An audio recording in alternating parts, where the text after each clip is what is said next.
Quelque chose j'ai remarqué avec toi, c'est que tu ne parles jamais. En fait, tu ne blâmes jamais le gouvernement.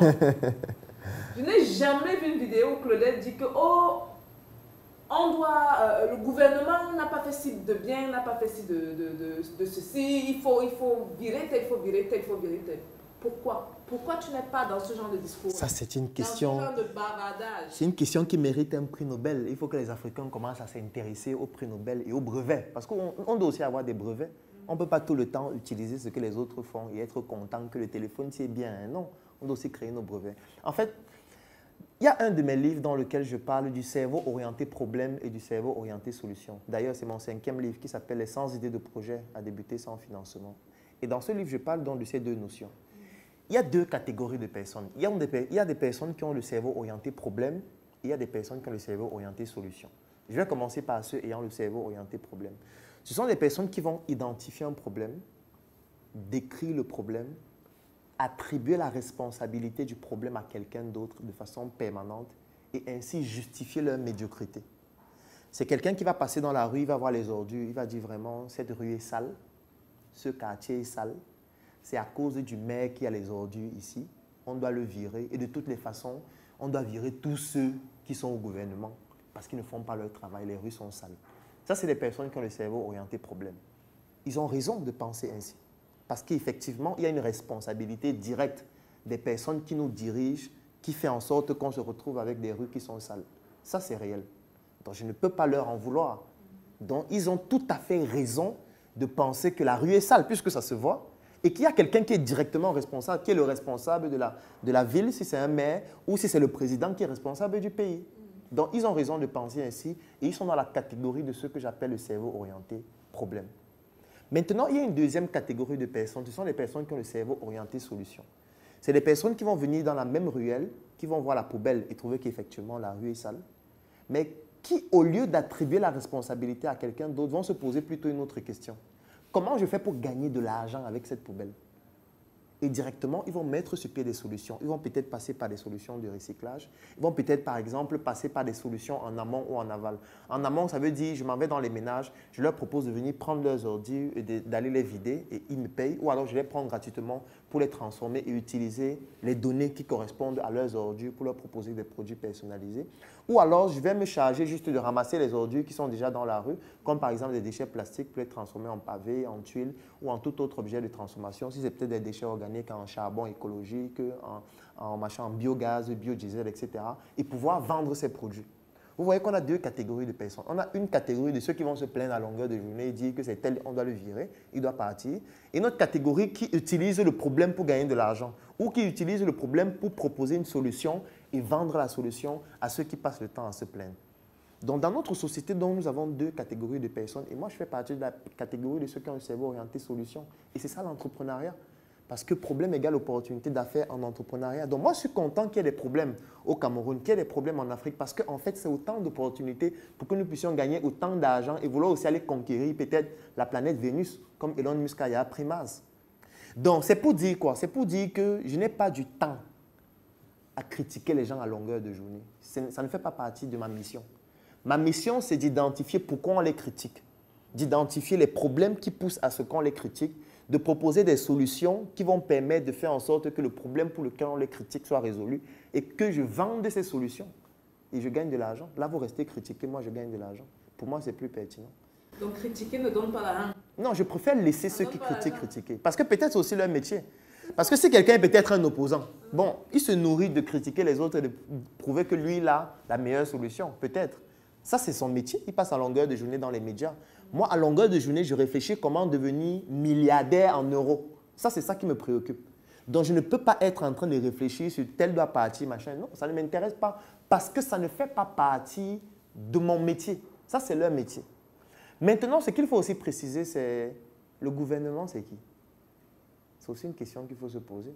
Parce qu'on ne l'a pas suffisamment dit. Lorsque la rue est sale, là, ce sont les habitants qui jettent la poubelle dans la rue. Donc, ça veut dire que les habitants font aussi partie de l'écosystème. Ils sont aussi responsables du problème qu'il y a. Donc, nous aussi, nous sommes le gouvernement. Et c'est la raison pour laquelle nous, on décide de créer la Startup Academy. Parce qu'on s'est rendu compte que notre système éducatif est tributaire de l'époque coloniale et ne nous apporte pas des solutions pertinentes par rapport à notre environnement. On s'est donc dit, au lieu de passer dans les médias à longueur de journée, dire que le système éducatif ne fonctionne pas, il faut que ceux qui ont mis ça sur pied soient virés, ce qui n'apporterait rien à personne, même 50 ans après. Nous nous sommes dit, nous allons créer une structure parallèle qui apporte les solutions pour lesquelles le système éducatif est dépassé. Et à travers ces solutions, nous allons vendre ces solutions à travers le monde et gagner de l'argent. Et c'est ce que nous faisons depuis 5 ans, parce que la Startup Academy existe depuis 2016. Donc voilà dans l'idéologie dans laquelle je suis. Donc je suis d'accord avec ceux qui critiquent, mais si ça leur permet d'atteindre leurs objectifs, c'est bien. Je suis aussi d'accord avec ceux qui utilisent les problèmes comme des solutions et proposent des solutions. Ça aussi c'est bien, parce qu'il faut de tout ça pour que la société soit optimale. Donc les gens qui critiquent là, ils ont fait de ça leur métier. Hein. Bah, c'est leur droit. C'est leur droit. Oui, je ne peux pas leur en vouloir. Encore qu'ils ont raison sur certains aspects. Moi, je vais prendre peut-être un exemple. Aujourd'hui, il y a des médecins au chômage au Cameroun. Je vous invite à regarder une vidéo qui s'appelle L'entretien avec. C'est une émission qui est diffusée sur un média de la place que vous pouvez retrouver sur YouTube. Et il y a donc un ancien vice-président de l'Ordre national des médecins du Cameroun qui s'appelle le professeur Tétanié Ekoué, qui est passé dans cette émission il y a de cela 1 an environ, et qui, pendant cette émission, donnait une statistique effroyable. Vous pouvez aller, c'est sur YouTube, vous partez sur YouTube, vous tapez « Entretien avec professeur Tétanié Ekoué ». Vous suivez l'émission qui fait environ 1 heure de temps. Dans cette émission, il était à ce moment donné encore, du moins il venait de quitter de son poste de vice-président de l'Ordre des médecins. Il disait que le Cameroun forme en moyenne 1000 médecins par an. Et sur ces 1000 médecins, il n'y a que 300 qui sont recrutés. Il y a 700 qui sont au chômage chaque année. Les médecins au chômage. La statistique des infirmiers et des infirmières, c'est 8 fois plus que les médecins. Mais la question que je vais poser, c'est depuis 10 ans, 20 ans, il y a combien de nouveaux hôpitaux qu'on a créés à Yaoundé, à Douala, à Bafoussam, à Ebolovan? Il y en a très peu. Mais on forme des milliers de médecins, des milliers d'infirmiers, des milliers de sages-femmes, des milliers de dentistes, des milliers de pharmaciens. Mais il n'y a pas de structures qui évoluent au même rythme pour pouvoir les recruter. Ce qui fait qu'on se retrouve avec une extradition de cerveau. Ça veut dire qu'ils sont formés, mais après ils partent exercer ailleurs en France. D'ailleurs, en France, il y a plus de médecins camerounais exerçant par rapport à tous les médecins inscrits à l'Ordre national des médecins du Cameroun au Cameroun. Il y a plus de médecins camerounais exerçant en France par rapport à tous les médecins camerounais qui exercent au Cameroun et qui sont inscrits à l'ordre. Parce qu'ils se retrouvent dans une situation où ils ont des compétences et ils ne peuvent pas s'épanouir en pratiquant leur métier au Cameroun. C'est un gros problème. Et je trouve que c'est vraiment très pertinent. Et nos autorités ont la responsabilité de cela. Et c'est vrai. Donc quelqu'un qui critique nos autorités par rapport à ça, je vais dire qu'il a raison. Parce qu'il y a des voleurs.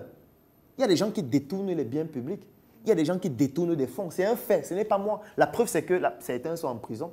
Après, on va parler de la politique. Il y a des prisonniers politiques. Oui, moi, je ne suis pas dans la politique partisane. Donc, je n'ai pas envie de faire ce débat. Je suis dans la politique de proposition de solutions sur le plan entrepreneurial. Et directement, c'est pour ça que j'ai créé aussi le projet Médecin 2.0. C'est un projet où je forme les médecins à entreprendre, où je leur montre comment créer leur structure hospitalière. Et j'en ai formé plusieurs qui ont créé des structures sur le plan de la pédiatrie, sur le plan de la gynécologie, sur le plan de la chirurgie, et qui réussissent aujourd'hui au moins à s'épanouir et à ne plus vouloir forcément quitter le pays, ou alors pratiquer leur métier de manière à ce qu'ils soient obligés de faire des choses inimaginables pour gagner de l'argent. J'aime ça. Ce que j'aime beaucoup également avec toi, c'est que tu es très terre à terre. Je connecte avec toi sur ce point-là. Et donc, la question que j'ai pour toi, c'est de savoir quelles sont selon toi les 3 qualités, je sais qu'il y en a plusieurs, mais on va parler de 3 qualités d'un bon entrepreneur pour entreprendre. 3 qualités d'un bon entrepreneur. La première qualité, je dirais, c'est celui qui sait échouer. Il faut savoir échouer. C'est la première qualité. Parce que lorsqu'on se lance en entrepreneuriat, on va échouer régulièrement. On va régulièrement faire face à énormément de difficultés. Mais il faut juste comprendre qu'en réalité, l'échec, c'est une opportunité de mieux apprendre, de mieux refaire, de mieux se former et de pouvoir mieux affronter les difficultés. J'aime souvent dire, on ne devient pas boxeur professionnel en regardant des vidéos sur YouTube. Donc, pour devenir boxeur professionnel, on prend les gants, on monte sur le ring Et comme on sera novice au début, on va bien vous boxer, ce qui est normal au début. Vous allez rentrer, vous aurez les bosses, on va masser. Vous allez revenir le lendemain, on va bien vous boxer. On va vous boxer comme ça pendant 1 mois, 2 mois, 3 mois. Ce qui fait que le 4e mois, quand vous allez venir sur le ring, vous n'allez plus ressentir les coups de la même façon. Ça veut dire qu'on va vous donner un coup maintenant, vous serez déjà habitué à recevoir les coups. Vous allez aussi maîtriser comment on fait pour esquiver les coups et comment on fait pour donner des coups aussi. C'est comme ça qu'on devient professionnel. Pour apprendre à pédaler le vélo, on tombe au début et après on maîtrise comment on reste en équilibre. Lorsqu'on conduit un véhicule, au début, on est conscient de tous ses faits et gestes. Après un moment donné, on maîtrise tellement qu'on peut conduire en téléphonant. C'est aussi ça que l'entrepreneur doit avoir comme qualité. Il doit apprendre à échouer. C'est la première qualité. La deuxième qualité, c'est que l'entrepreneur doit comprendre qu'on ne peut pas entreprendre sans communauté. Ça veut dire qu'il faut absolument bâtir sa communauté ou intégrer une communauté qui a déjà les valeurs que vous recherchez. Ça veut dire que nous, chez nous, on a le problème de la starmania. Les gens veulent devenir des héros de l'entrepreneuriat. Ça n'existe pas. Aujourd'hui, on nous parle de Elon Musk, qui est devenu le plus riche du monde. Mais ce que les gens ne savent pas, c'est que dans une entreprise comme Tesla, qui a eu une valorisation de plus de 880 milliards de dollars aujourd'hui et qui a fait en sorte qu'il devienne le plus riche du monde, c'est une entreprise dans laquelle il n'a que 18%. Ça veut dire que tout le reste appartient à des investisseurs de plusieurs pays différents.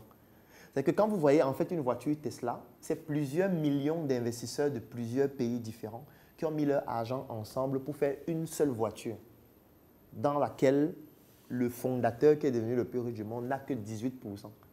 Ici, vous allez voir un entrepreneur qui lance son projet avec ses économies d'1 million. Il est médiocre parce qu'avec 1 million, on ne peut faire que des choses médiocres, du moins, sauf si c'est pour le début seulement. Et quand vous lui parlez d'ouvrir son capital, il dit non, non, non, on va m'envahir dans mon projet. Non, non, non, on va voler mon projet. Mais c'est d'une médiocrité intellectuelle extraordinaire. Et ça, c'est même un euphémisme que de le dire. Donc, il faut que les entrepreneurs apprennent à créer leur réseau, apprennent à comprendre que 5% de 1 milliard, c'est beaucoup plus important que 100% de 10 millions. C'est de ça qu'il s'agit. Donc ça, c'est la deuxième qualité que l'entrepreneur doit avoir. Et la troisième qualité, c'est que l'entrepreneur doit comprendre qu'il doit se former infiniment. On n'arrête pas de se former. Et c'est ça une aberration de l'école. L'école nous a fait croire que quand on finit l'école, l'école s'arrête. Ça veut dire qu'on va à l'école, on a son doctorat, on soutient, on est major, on fait la fête. Enfin, l'école est terminée, on peut commencer à travailler. Ça, c'est une bêtise parce qu'on apprend tous les jours. On doit se former tous les jours. Aujourd'hui, on parle d'intelligence artificielle. L'intelligence artificielle touche désormais à tous les secteurs d'activité. Aujourd'hui, si tu es un financier et tu n'as pas de connaissances en intelligence artificielle, tu seras bientôt obsolète, tu ne pourras travailler nulle part. Puisque désormais, c'est la fintech qu'on utilise dans toutes les institutions. Donc, tu ne peux pas juste aller à l'école, apprendre ce qu'on a appris à l'école, arrêter là et te dire que c'est fini et c'est financier. Tu seras un financier stupide et au chômage, un professionnel au chômage ou un chômeur qualifié. C'est de ça qu'il s'agit. Donc, il faut apprendre tout le temps et se mettre à jour continuellement par rapport aux évolutions dans ton domaine d'activité ou de manière globale. Parce qu'un entrepreneur, par définition, c'est quelqu'un qui doit être pluridisciplinaire. Donc, voilà globalement les 3 qualités. Donc, je vais dire 1, son réseau. 2, savoir échouer. 3, se former continuellement. Super, super. Merci, Claudel. On voit tes mots. Je ne suis pas une journaliste. Ça sort comme ça sort. Ça sort, les gars. Ça sort comme ça